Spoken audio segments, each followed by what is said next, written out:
Bonjour à tous, j'espère que vous vous portez bien, que vous avez passé un très bon lundi, que vous soyez en vacances ou que ce soit un lundi de reprise. Et je vous retrouve pour le tirage du mardi 25 février 2025. Nous allons procéder déjà avec le pendule, avec la grille pour savoir quelle énergie vient vers nous. Voici le cadran. Et puis, on va tirer une ou deux cartes conseils pour savoir comment réagir au mieux face à ces énergies, tout simplement. Alors, je vous réavance un petit peu pour que vous puissiez bien voir. Voilà. Et on va commencer. Cher pendule, peux-tu me dire combien d'énergie nous allons rencontrer devant nous, autour de nous, le mardi 25 février 2025? Alors, combien d'énergie? Une. Oui. Deux. On reste sur une énergie.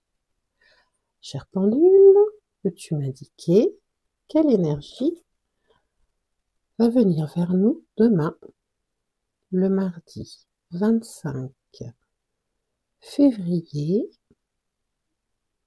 2025?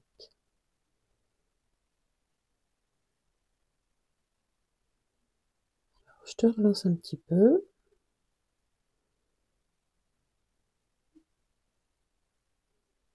Est-ce que tu veux aller par là? Non. Est-ce que tu veux aller par là? On dirait bien que oui.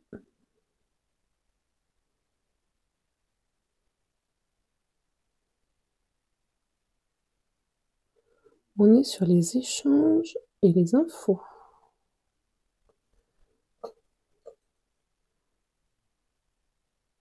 Petit check-up. Échange info. Oui. Collaboration. Non. Non. Non. Voilà, non. On est dans la communication, les échanges et les infos. Voilà. Alors, je vous quitte quelques secondes. Je vais choisir les jeux et je reviens. Me revoilà. Alors, j'ai choisi le tarot des oppositions. Je ne vais pas vous donner les noms parce que là, je ne connais pas du tout. Je vais avoir un accent épouvantable. Voilà, un tarot qui est assez intéressant. Vous allez voir. Et puis, on va se faire un petit tirage avec la numérologie en action de Lydie Castells, Natacha Calestrémé et Lisiane Lévy. Alors, on a vu que nous étions dans les échanges et les infos. Alors, on va commencer par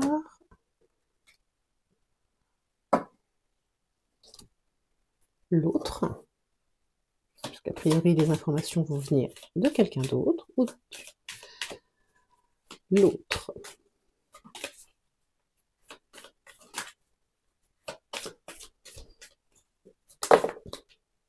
On en a deux. Ok. Et notre positionnement à nous.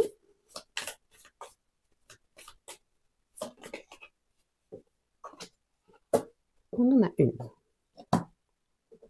Donc, nous avons eu deux énergies en termes de communication qui venaient vers nous. Nous avons eu, alors, énergie 22. Beaucoup de peur, perte d'énergie. La personne pourrait être bloquée par ses peurs, avoir une baisse d'énergie, de morale, préférer un projet moins important par crainte de l'échec, être focalisé sur ses besoins de sécurité, penser perso au lieu d'être tourné vers l'intérêt collectif, trop se projeter dans une réussite future au point d'en oublier le présent, réagir par blocage, enfermement et dureté. Bon, on est sur une énergie un petit peu de blocage et d'insécurité. Ok. Deuxième énergie, un problème de positionnement. Donc, on a le 22, on a le 8. La personne pourrait avoir des difficultés à trouver sa place, à se positionner, se sentir victime d'une situation ou avoir besoin de plus d'équilibre et d'équité. Avoir des difficultés à dire stop, ressentir de l'injustice, de la frustration et se sentir peu considéré. Souhaiter combattre avec force ou saisir la justice. Ressentir de la violence et y répondre en miroir. Donc on va avoir des communications avec quelqu'un qui va être un petit peu dans le blocage, peut-être la victimisation, et soit ça va être quelqu'un de combatif, soit ça va être quelqu'un de totalement attristé. Alors, cher pendule, ces deux cartes concernent combien de personnes en face de nous? Une, oui, une, oui, deux, non, c'est une seule et même personne. Une seule et même personne qui a ces deux énergies-là. Perte d'énergie et peur et problème de positionnement. Alors, que nous conseille l'oracle pour face à cette énergie? Alors, je me surpasse. 11. De la force. Je cherche à me surpasser sans me mettre trop de pression. Je donne de la hauteur à mes projets, je déploie mon potentiel, j'évite de douter et je fonce. Je me fais accompagner pour retrouver ma motivation, je canalise mon énergie pour être plus efficace. Donc, on l'a compris, il va falloir se protéger des communications qu'on va avoir demain, qui vont être des communications et des infos de blocage, de peur, de perte de morale, de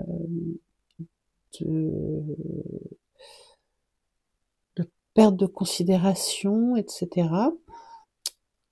Et se focaliser sur soi, alors soit en lui remontant le moral, et en passant à autre chose après. Parce qu'il faut là se prioriser. Vous avez vu, on a deux cartes avec des énergies quand même qui sont assez basses en face de nous en termes de communication. Nous, il faut qu'on reste motivé, quitte à ensuite aller voir des personnes plus hautes en vibration pour se réénergiser un petit peu. Ça me fait un petit peu penser à de la vampirisation, ces deux cartes-là et celle-ci qui répond. Faites attention à ne pas vous faire vampiriser votre énergie.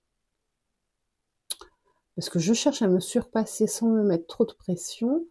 Bon, alors, ça peut être un collègue qui vient vous voir en disant j'y arrive pas du tout, est-ce que tu peux m'aider, je suis affolée là, il y a ça, il faut que je le fasse tout de suite. Voilà. Donc, vous pouvez mettre votre expérience, votre vivacité en action pour trouver la solution, mais sans se mettre trop la pression, hein, en considérant que bah, à part la maladie et la faim, rien n'est grave. Je déploie mon potentiel, j'évite de douter et je fonce. Voilà. Par rapport à la personne en face de vous qui a peur de foncer, on vous conseille de foncer. Voilà pour les trois cartes déjà de la numérologie qui sont fort intéressantes. Franchement, sur les relationnels, je la trouve très pertinente, je trouve ce jeu très pertinent. Et on va tirer maintenant une petite carte conseil du tarot des oppositions. Alors c'est un tarot assez particulier, puisqu'en fait vous avez une face où la carte est bien inspectée, et une face où la carte est mal inspectée. Puisque dans le tarot, on a toujours deux aspects de la carte. Aucune carte n'est positive ou négative, il y a toujours les deux polarités. Et donc c'est intéressant ce jeu parce qu'il nous montre les deux polarités des cartes. On a des cartes qui sont comme le soleil, comme le monde, qui normalement sont vraiment positives, mais il peut quand même y avoir quelques bémols. Et la plupart, pratiquement toutes les cartes ont une face cachée, si vous voulez. Donc c'est toujours intéressant, je trouve ça très intéressant de voir ça illustré. Donc un conseil, demain, face à ces énergies de peur, de perte d'énergie, de fatigue, de problèmes de positionnement, nous, comment est-ce qu'on doit se positionner? Merci. Une petite carte conseil. Nous avons eu la lune qui est sortie bien inspectée. Et en fond de paquet, nous avons eu la justice. Voilà, qui ici est en 11. Je ne sais pas si vous voyez. 11, 11. Alors, elle est très intéressante, cette justice. Pour le coup, la balance ici est bien équilibrée, ce qui n'est pas toujours le cas.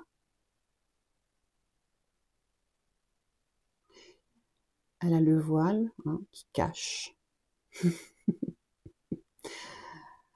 Elle va trancher en fonction de ses propres valeurs. Elle a un bracelet, là. Et son épée est derrière sa balance. Donc elle n'est pas encore en action. C'est pas quelque chose qu'elle va actionner. Elle va sous-peser. Et on a le chakra coronal, là, qui est symbolisé. Voilà, pour notre justice. Magnifique, hein, épuré. C'est carré. Mais c'est pointu. Donc voilà, un équilibre juste pour soi. Si on a un collègue, un ami, sa moitié qui a un problème, on peut y consacrer du temps, c'est équitable, mais pas à son détriment. Voilà, il faut garder assez d'énergie pour trouver une solution rapide, efficace et passer à autre chose. D'autant que nous avons eu la Lune. La Lune, alors là, quand elle est bien inspectée, nous avons une seule tour, nous avons une belle lune et nous avons un chien comme un patou, vous savez, qui regarde la lune sans inquiétude. C'est bien équilibré aussi. On a notre crabe là qui sort de l'eau, tout va bien. Alors, avec cette lune, on va être sur donc un problème certainement psychologique en face, mental, hein, une prise de tête. Et nous, on va y répondre par une certaine confiance. Et la lune, c'est l'intuition. Voilà. Il y a une carte dans un oracle que je cherche, que je ne vois plus, qui nous dit, oui, c'est les portes de l'intuition, qui nous dit changer de lunettes, quitter les lunettes de la réalité et porter les lunettes de l'intuition, de l'irrationalité. On est un petit peu là-dessus, c'est-à-dire que il faut abandonner un petit peu son côté rationnel demain. Il faut être fidèle à sa voix intérieure sereine. C'est une carte de féminité plutôt c'est du yin. Hein. On a une espèce de sérénité qui peut s'instaurer. Vous voyez, c'est la nuit, mais c'est une belle nuit. Et vous pouvez avoir des intuitions que les autres ne comprendront pas, mais c'est pas grave. Écoutez-les. Soyez fidèles, non pas à votre mental, mais à votre intuition, à votre instinct, parce qu'on a quand même le chien. Et j'ai envie de vous dire, rien ne presse avec la lune qui nous parle aussi des cycles. Voilà. Donc si vous devez réagir à une problématique posée par quelqu'un, prenez votre temps, mais ne prenez pas tout le temps qui est à votre disposition pour cette personne. Une petite phase de réflexion avant d'agir peut être efficace.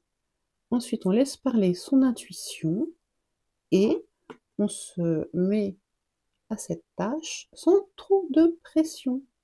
Et si ça n'est pas réglé demain, ce n'est pas grave. Vous aurez avancé de toute façon, puisque nous avons 2 cartes positives en ce qui vous concerne.